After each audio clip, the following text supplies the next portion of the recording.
All right. We have Sheila on the line who is from Detroit, and thank you so much for being patient. How can I direct your call, Sheila? Hi. Well, anyone who can answer this one. Again, my name is Sheila. I'm CWA Local 4123 in Pontiac. And Hey, Sheila, Pontiac. I'm sorry? Hey, Sheila in Pontiac. Hi. How you guys doing? Great. Hi. I'm a 39-year employee, so I do have my pension, but I'm still working. Wow, that's awesome. Yeah, I understand the mobilization. I'm all down for everything that we have to do without having a strike. But my question is, in 39 years, this is the very first contract where I have not seen much publicized. I haven't seen anything on the TV, on the news stations. Just saw the first Detroit News article on May 3rd.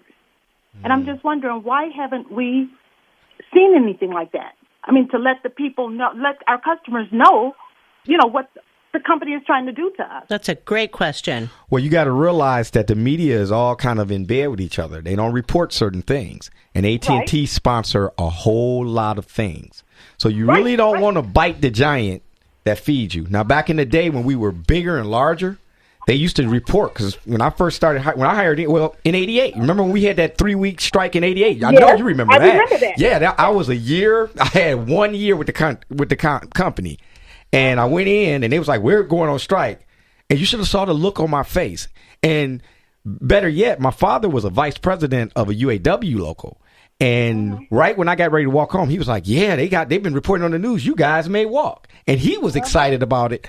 I wasn't. He was, because keep in mind, I had a year with the company, and I was like, oh, God, I don't want to lose my job. I didn't understand the whole thing. But, yeah, we used to be bigger, stronger, and better. Now AT&T has a lot more resources. And, I mean, when you're a news company, some things you can report, but some things you may not report to keep the peace, so to speak. Doc, did you want to comment on that? Well, I was going to say there's not much coverage today, period, about labor. So whatever coverage you get, you got to make happen.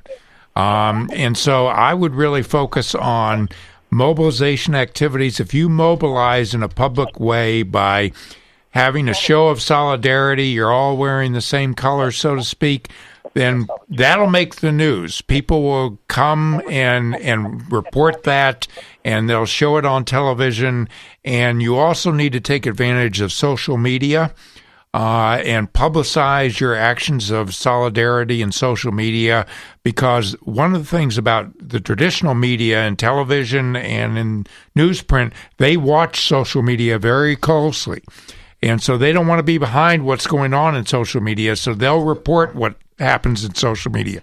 So cover all your bases and make certain that you let the press know what you're doing and how important it is, and that you're standing up for workers, and that it's important that people get as much attention, and that your customers know what you're fighting for, and that you get your customers behind you. I think if you look at what happened in these teachers, and they did go out on strike, but it's a lot harder to replace a teacher than it is to replace somebody in other industries. So they had an advantage in that respect, but they got the people behind them. And you need it through your mobilization to get the people, the customers behind you, because AT&T, they'll listen to their customers. And, Sheila, you did that already in a small way by calling us. And that is the whole purpose of this radio program, right, is community engagement. And we're doing that, by engaging unions, getting out the union message, getting out union news. And I'm really honored that you called and trusted us with that information, Sheila. Yeah, thank you for calling. Thanks, Sheila. I don't mind. And I have one more question. No, shoot. Our office has shrunk from like 200 plus down to like 52 reps. How do we get the naysayers to mobilize with us? We're struggling. We are really struggling in our office to get people to help us mobilize. It's the union reps can't do it by themselves. And when you have a few reps that are willing to mobilize and help you, what do we do as such a small office now? And, Sheila, you did that already. Oh, so you're talking about the reps that's in your office. Are they the naysayers, or is it the people outside of the office that's a naysayer? In the office. I'm calling them out. I'm sorry. In the office. Okay. So you know what? Here's what I found out. I found out that the one-on-one private conversation with folks is the best way. Almost every single time I went one-on-one with people, I got good results. And I mean, literally, and it's a matter of educating them and making them to understand what's going on. These mobilization things that we're doing, we're not doing this because we don't have anything else to do or I need to lose weight and walk. We're doing it because we need a contract. And they're not going to get a contract by sitting on the sidelines. If that's the case, we would have had a contract by now. That's right. So if we don't have a contract by now, you can do the same old thing and think you're going to get different results. I think that's called what, insanity? Yeah. Yes. Yeah, and I mean, that's what they have to realize is that, you know what, doing what you're doing is insanity. Get out there, mobilize, and keep in mind, it's hard for us union reps to get out there. I mean, our families is angry at us because we're doing this. You know, we're taking heat. Everybody takes heat from their spouse, from their children, from whoever, because what? I got to go work on this project. They're angry. Right. So, and we're getting out there so they can get out there. And here's the thing. Here's another thing. When people always tell me their children, I got to go to my children's game, I always say this. Your children may not have a game if you do not have a job and you do not pay those fees. Right. That's right. So, Sheila, you know, I'm so honored and grateful that you called, like I said, and thank you so much. We got to get Thank you. This other caller here, Sheila. Keep tuned in and let us know how everything's going with you and the fight, okay? Right, and thank you guys for taking my call, and thank you guys for doing what you guys are doing, okay? Oh, thank you. Thank you Have for a great calling, night. Sheila. Bye-bye. We have Charles, who has been patiently waiting from Canton. Thanks for waiting, Charles. How can I direct your call? Hi there. I am also a CWA member, and one of the things that I try to impress upon my brothers and sisters is that when you are working without a contract, and let's be very clear here, AT&T is a company that makes Wait. Is this Charles Daniels that was on our show? This is Charles Daniels that was on your show. Hey, welcome back, man. Welcome back. Yeah, now go. We had to make that announcement, man. We got to know who's this coming from. Go. Absolutely. It's my pleasure. I appreciate everything you're doing over there.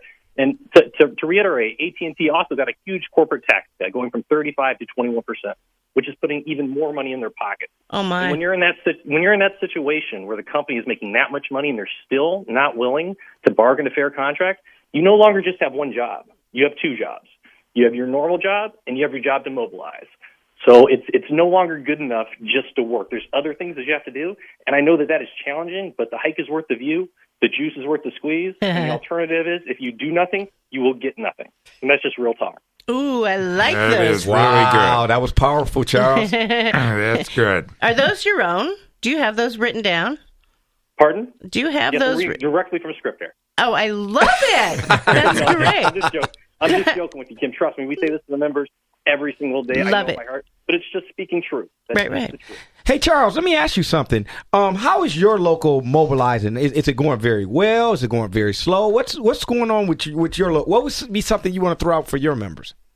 So we are ramping up. Sheila is a member that's out of my local right there, and we're starting out small, right? You can't tell people to jump right away. They have to build. They have to take baby steps and get to something. So you start with small things like James was talking about earlier, everyone coming in together, putting things in the cars, ticketing, doing issues like that. And it's going to lead up to bigger things because there has to be a build to a crescendo. You can't just pull the trigger on the strike. You guys talked about that earlier. It's just not conducive to getting a fair contract. There has to be pressure because pressure creates change. There's a lack of awareness right now with what's going on with AT&T, which was just talked about. And all of these actions are going to create awareness. That awareness is going to create pressure, and that pressure is going to bring them to the table to bargain a fair contract because they do not want people to know that these workers are in this situation. We're the proletariat here. We're the ones that are out there making money for them. And we were promised that those tax cuts were going to lead to good middle-class jobs for hardworking Americans. We are those hardworking Americans. It's time for people to call their state representatives and say, hey, we were told this was going to help us. Why is AT&T doing this? Why are they giving out $1,000 tax breaks and then turning around and not being willing to bargain a contract? I'll tell you why. Because they're greedy. And this corporate greed has to stop because it is tearing our country apart. Well, you know what? It's amazing because didn't we just have a call center in Detroit that lost over 100 people? And this is after the tax break? I mean... That is correct. The night that I was on, Merle Milton, who's the president of 4004, that is his office. He no longer has a job with AT&T. Right. Those he was on are our still show. Out there. Those calls are still out there. They're just being taken by overseas vendors now. Ooh. It has to stop. It does have to stop. This is outrageous.